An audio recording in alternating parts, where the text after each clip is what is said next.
head. I was thinking a lot about your stories. Like, I just couldn't get them out. I just couldn't get them out of my head. Yeah, like the whiff of this like wild adventure that I got from your stories. I was like, I fucked up my life, man. Like I should have just been climbing all these years.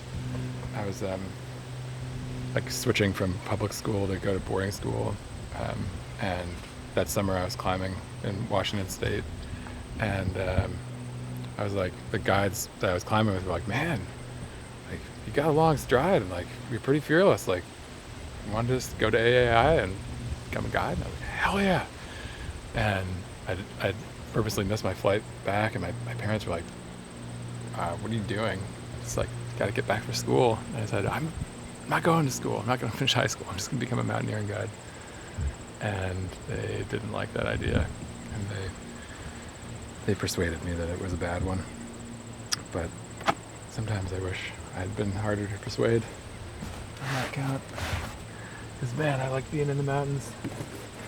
And I just, yeah, all those stories we were telling, I was like, whoa, yeah, that feeling is so good. But here I try to get it from like just being in small boats in like conditions that are not favorable for small boats, which gives you like a little bit of excitement. It's like you're going somewhere, you don't know where you're going, even though like when you're out there, especially on the mountain, like you have a route and a destination in mind. But I kind of like I preferred like the approach actually to like the actual climbing, because the approach was always like you had that sense of like going out into something unknown, and you just wanted to go. Like you didn't know where you were going, you just were going somewhere, like with a feeling of real freedom. Like you didn't care. I was reading this like series of short stories and memoirs by this Russian author Tefi, and she was describing it as like this the Russian word for it is volya, and it's like this. She was like, volya has no rules, like it has no law, like you're just kind of like, you're not like exploring or rambling, you're just like going out into, like you're drawn by something, like physically pulled.